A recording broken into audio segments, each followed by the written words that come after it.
के साथ अनुज भी मौजूद हैं। और देखिए, ये बड़ी नपी-तुली बातचीत करेंगे हम शुरू में कुछ, क्योंकि एक क्रिटिकल मोमेंट है इंडस्ट्रीज़ के लिए, मार्केट्स के लिए और देश के लिए भी। कल ऑपरेशन सिंदूर के ज़रिए भारत ने स्ट्राइक किया, लेकिन इसके मायने क्या हैं इंडियन मार्केट्स के लिए, अर्थव्यवस्था के लिए, बाज़ार के लिए, उसको समझने की कोशिश कर रहे हैं। अनुज, सुबह भी बात हुई थी हमारी खुल के। बाजार ने अभी तक एक बहुत ही नापातुला रिएक्शन दिया है। कोई कोलैप्स होने की टेंडेंसी नहीं है और ऐसा भी नहीं है कि मतलब एक वर्टिकल राइज। बहुत नापातुला रिएक्शन। इंडस्ट्रीज के बाजार के इस नपे-तुले रिएक्शन को आप कैसे देख रहे हैं? क्या ये एक बहुत ही बैलेंस्ड और एक प्रिसाइज जो स्ट्राइक किया है इंडिया ने, ये उसका इम्पैक्ट है अब तक? बिल्कुल। बिल्कुल शेर, गुड आफ्टरनून। देखिए, जैसे भारत और पाकिस्तान देश हैं, वैसे ही उनकी मार्केट ने रिएक्ट किया बेसिकली। अब देखिए हमारी मार्केट कितनी सदी हुई है और आई थिंक हमारा रिस्पॉन्स भी सदा हुआ था। आई थिंक हम सुबह भी बात कर रहे थे, हमने किसी भी सिविलियन को टारगेट नहीं किया, हमने किसी भी मिलिट्री साइट को टारगेट नहीं किया, हमने सिर्फ टेररिस्ट को टारगेट किया। और जो मौलाना मसूद अजहर वाला जो बयान आया है, उससे आई थिंक सब भारतीयों के एक दिल में एक सुकून पहुंचा होगा। और आई थिंक मार्केट, देखिए वीरू, एक मार्केट आप इतने दिनों से देख रहे हैं, लगातार मार्केट तेजी नहीं सस्टेन कर पा रहा था अच्छी क्यूज के बावजूद, क्योंकि ये रिस्क रहता था कि कोई एस्केलेशन होगा या नहीं होगा। तो एक तरीके से एक event out of the way है। हाँ, अब कुछ लोग जरूर कहेंगे कि क्या पाकिस्तान रिटेलिएट करेगा या नहीं करेगा। मेरे ख्याल से उसमें भी काफी कॉन्फ्लिक्टिंग रिपोर्ट्स आ रही हैं। तो देखिए, हम इसको कभी प्रीएम्प्ट नहीं कर पाएंगे और ये हम कभी टाइम नहीं कर पाएंगे। इसके लिए मेरा हमेशा से जो ये रहा है कि आप अपने ट्रेडिंग और अपने इन्वेस्टमेंट को इससे थोड़ा दूर रखिए। हाँ, थोड़ा अपने आप को आपको हेज करना होगा, थोड़ा अपने आप को आपको कॉशियस रहना होगा। कभी कभी बीच बीच में ये सब मौके आएंगे, लेकिन इवेंचुअली मार्केट का जो टेक्सचर है वो काफी स्ट्रांग है। और आज जो मिड कैप मार्केट ने एक्शन दिखाया है, उसने एक चीज अब साबित कर दी है कि अब यहाँ से आप स्टॉक स्पेसिफिक हो जाइए। निफ्टी भी मेरा ये मानना है कि अब ऑल टाइम हाई की तरफ बढ़ चला है। बस ये 3-4 दिन का और शोर रहेगा, उसके बाद मेरे ख्याल से हम वापस ऑल टाइम हाई की तरफ बढ़ेंगे। बिल्कुल, 3-4 दिन का और शोर फिर ऑल टाइम हाई की तरफ जाते हुए नजर आएंगे। बिल्कुल सही कहा आपने अनुज जी, जिस तरीके से मसूद अजहर के परिवार को नुकसान पहुंचता हुआ नजर आया और वो जो बयान कि मैं भी मर जाता तो अच्छा होता, कहीं ना कहीं ठंडक कलेजों को पहुंची होगी, सभी भारतीय के कलेजों को।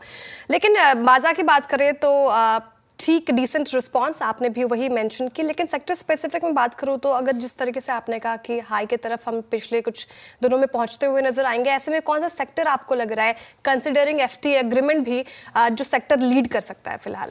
नहीं, बिल्कुल शायद आपने जो बात कही एकदम सही कही। अब इस समय ना आप फोकस करिए उन स्टॉक्स पर जहां पर अब न्यूज आपके फेवर में है। जैसे आज टाटा मोटर्स भागा, ऐसे आपको टेक्सटाइल स्टॉक्स देखिए आज आप किस तरीके से भाग रहे हैं। मुझे लग रहा है आगे जाते हुए फार्मा में शायद एक ट्रिगर मिले। आई थिंक अर्निंग्स जहाँ पॉजिटिव आ रही है वहां पर फोकस करें आप। मैं ये भी कहूंगा कि इवन निफ्टी और बैंक निफ्टी में भी आप अभी चाहें तो हेज पोजीशन के साथ लॉन्ग रह सकते हैं। अगर आप चाहें तो या तो मंथ एंड की कॉल्स ले लें या फिर फ्यूचर्स लेके मंथ एंड के पुट्स के थ्रू अगर अपने आप को हेज करना चाहें, वो अक्सर आपका एडवाइजर आपको ज़्यादा बेहतर बता पाएगा। लेकिन सेक्टोरली से बेटर है, मुझे लग रहा है कि अब थोड़ा स्टॉक स्पेसिफिक रहे इस मार्केट में और वो स्टॉक्स चुने जहाँ पर इस समय एकदम उनके लिए फंडामेंटल फिगर्स काफ़ी पॉजिटिव हैं और काफ़ी रिलेटिव स्ट्रेंथ पर भी वो स्टॉक्स काफ़ी पॉजिटिव है। उन पर फोकस करें, वो मेरे ख्याल से एक सही स्ट्रैटेजी रहेगी। निफ्टी और बैंक निफ्टी की स्ट्रैटेजी हम श्योर वीरू आपको प्रोवाइड करेंगे, लेकिन ओवरऑल मार्केट पर मैं इस समय बस इतना ही व्यू देना चाह रहा था एक्चुअली। अच्छा अनुज, एक छोटा सा प्रश्न और। हमारे पास दो पिलर्स हैं, निफ्टी आईटी और निफ्टी बैंक। हमेशा जब हम कोई बड़ा हाई क्रिएट करते हैं, बड़ा एक स्विंग क्रिएट करते हैं, इन दोनों का बड़ा कंट्रीब्यूशन होता है। निफ्टी आईटी भी चला, निफ्टी बैंक भी चला। Nifty bank all time high पे था। अब इस अर्निंग सीजन के खत्म होने के बाद मोर और लेस विद एसबीआई नंबर्स, क्या ज़्यादा रिवॉर्ड देगा यहाँ से पॉसिबली, जो लगता है आपको? मेरे ख्याल से निफ्टी बैंक अभी भी बेटर पोजीशन है वीरू, क्योंकि यहाँ पर अभी भी मुझे लग रहा है कि आपने सारे लार्ज प्राइवेट बैंक के नंबर्स देखे, एक कोटक को छोड़ दें अगर आप, तो बाकियों के नंबर्स काफ़ी अच्छे रहे थे। और मुझे लग रहा है कि अभी भी मार्केट का फोकस डोमेस्टिक इकोनॉमी से रिलेटेड स्टॉक्स पर रहेगा। आईटी में मेरे ख्याल से अभी भी एक दिक्कत रहेगी कि यूएस से डेटा किस तरीके से आता है, कब आता है, कैसे नहीं आता है, इस पर काफ़ी कुछ डिपेंड करेगा। प्लस आईटी अपने लोअर लेवल से काफ़ी चल चुका है। आप देखिए कल कोफोर्ज के इतने अच्छे नंबर के बावजूद गैप अप पर वो टिक नहीं पाया। तो ये थोड़ा सा आईटी में एक रिस्क रहेगा मेरे ख्याल से। तो इसलिए between banks and IT I would prefer bank. Okay, banks prefer करेंगे। अनुज, बहुत बहुत शुक्रिया आपका इस पूरी चर्चा के लिए और सभी पहलुओं से बातचीत करी और प्रकाश डाला थैंक यू। आज के सेटअप पे और स्पेशली पोस्ट स्ट्राइक और जो ये बहुत ही, अगर आप देखें, नफा तुला स्ट्राइक भारत ने कल किया, जिसमें कोई सिविलियन हर्ट नहीं हुआ, कोई मिलिट्री एस्टेब्लिशमेंट में स्ट्राइक नहीं किया गया, सिर्फ जो आई थिंक आतंकवादियों की गतिविधियों का गढ़ था उस पर स्ट्राइक किया गया। बहुत बहुत शुक्रिया अनुज आपका। श्रेया, मार्केट्स को देखिए, कितना बैलेंस्ड, निफ्टी अभी भी 10 अंकों पर, कितना बैलेंस्ड निफ्टी बैंक, करीब करीब अगर आप देखें आज के लो से एक सब्सटेंशियल पुल बैक लेकर रेट करता हुआ। लेकिन लो से रिकवरी दिखाई है आप वीरेंद्र जी, आपने सही कहा। पहली जो डिप देखने को मिली थी, लग रहा था बाजार जिस तरीके से, हालांकि पहले असमंजस में थे, लग रहा था कि विक्स, इंडिया विक्स में हमें हलचल देखने को मिलेगी, क्योंकि भारत की तरफ से जो एक्शन लिया गया पाकिस्तान की कारण हरकत पर, लेकिन वैसा होता हुआ दिखा नहीं है। अभी ठीक ही ठाक लग रहा है इंडिया विक्स, और डिसेंट रिस्पांस, निचले स्तरों से रिकवरी भी देखने को मिली, और स्पेशली जो अनुज जी भी मेंशन करके गए, मिड कैप में जिस तरीके से परफॉर्मेंस देखने को मिले, और ब्रेथ भी आपने गौर ही किया होगा जिस तरीके से इंट्राडे में पूरी इंप्रूवमेंट आती हुई नजर आई है। ऐसे में मार्केट पे क्या स्ट्रैटेजी, निफ्टी क्या लग रहा है आपको, कौन से लेवल अब इंपॉर्टेंट है, टेक्सचर ठीक लग रहे हैं कि नहीं, या फिर अभी भी कॉशियस रहे, पाकिस्तान की तरफ से रिटेलिएशन हो सकते हैं, क्या माना जाए ऐसी स्थिति में? देखिए श्रेया, बिल्कुल जो आपने आखिरी बात कही ना, वो सही है, वो फैक्टर परसिस्ट करेगा। बट अगर मैं सिर्फ टेक्निकल पिक्चर, डेरिवेटिव पिक्चर और अर्निंग्स की पिक्चर पे बात करूँ ना श्रेया, इस पूरे 10 दिन में अगर कोई एक गुफअप हुआ है ना हल्का सा, तो वो है कल निफ्टी बैंक के साथ, and specially that was sponsored by Nifty PSU bank index. Shreya, मेरी निफ्टी पे अप्रोच क्या थी सुबह।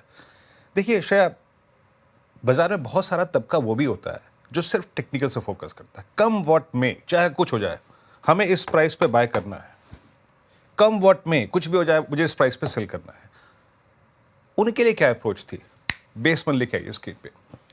हमारे लिए इस रेंज में निफ्टी का बेस वन था 10 day exponential moving average, 10 day में 24,204, और पुट राइटर्स का जोन, ये पूरा क्लस्टर बैठ रहा था 24,204 से 272। मैंने खुल के सुबह कहा था, अगर आपको रिस्क लेना है, बाय करना है इस डिप्स को, 150 पॉइंट निफ्टी नीचे था, तो वही जोन है जिसको आपको बाय करना है।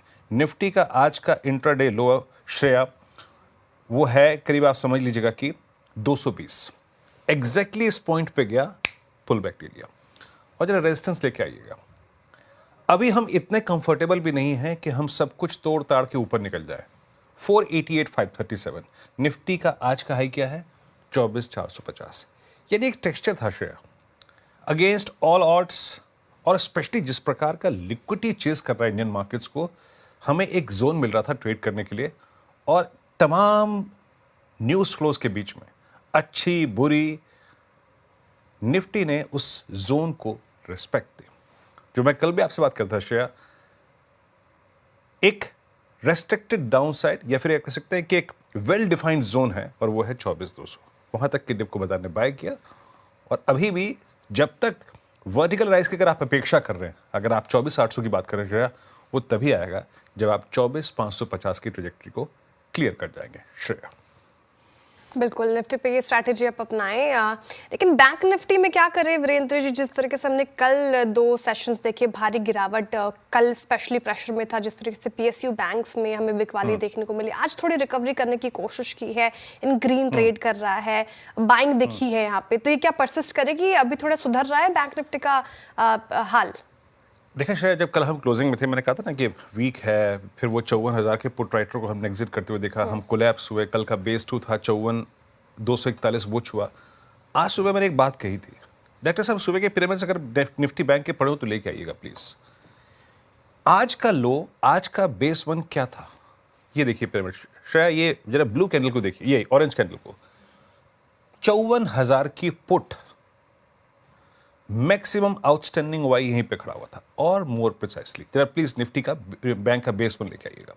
निफ्टी बैंक का बेस वन क्या था, 54,000 का put writer plus base one में जो दूसरी डिजिट लिखी है वो क्या है, that's exactly 20 day exponential moving average. ये दोनों एक सपोर्ट का काम करेंगे, and these two levels are enough to generate a decent pull back. बाजार खुला, खुलने के बाद एग्जैक्टली यही लो लगाया और शूट अप कर गया, बट शूट अप करने के बाद भी कहां तक गया श्रेया, RS1 तो लिखे आइए, RS1 आपकी स्क्रीन पे ये देखिए, 54,566, 733 एग्जैक्टली इस जोन में गया और फिर सिंक हो गया। Right now Nifty bank is below 10 and about 20। Shreya simply समझ लीजिए, निफ्टी बैंक में अब स्ट्रेंथ तब आएगी जब आप 54,700 के ऊपर ट्रेवल करेंगे। सिंपली बाय ऑन डिप आप कर सकते हैं, अगर आप रिस्क लेना चाहते हैं तो 54,000 तक की डिप को बाय कर लीजिए। लेकिन एक बात याद रखिएगा, 54,000 और 53,800 पुट राइटर और 20 डे का जोन अगर ये वायलेट हुआ किसी भी सर्कमस्टेंसेस में, देन निफ्टी बैंक का पेन बढ़ेगा। अभी right now exactly we are below 10 and about 20। चलिए निफ्टी बैंक की बात होगी। श्रेया, आज के ट्रेंडिंग स्टॉक्स और क्रम कार्यक्रम का। ओके, ट्रेंडिंग स्टॉक्स की तरफ बढ़े, लेकिन जो आपने स्तर बताई 54,700, ये एक स्ट्रेंथ, यहाँ से अगर वो लेवल ब्रीच होता है तो बैंक निफ्टी में स्ट्रेंथ देखने को मिलेगी, और 54,000 का एक इंपॉर्टेंट लेवल जहाँ से आप डिप में बाइंग कर सकती है। ये फिलहाल स्ट्रैटेजी आप बैंक निफ्टी में अपनाएं। अब चलिए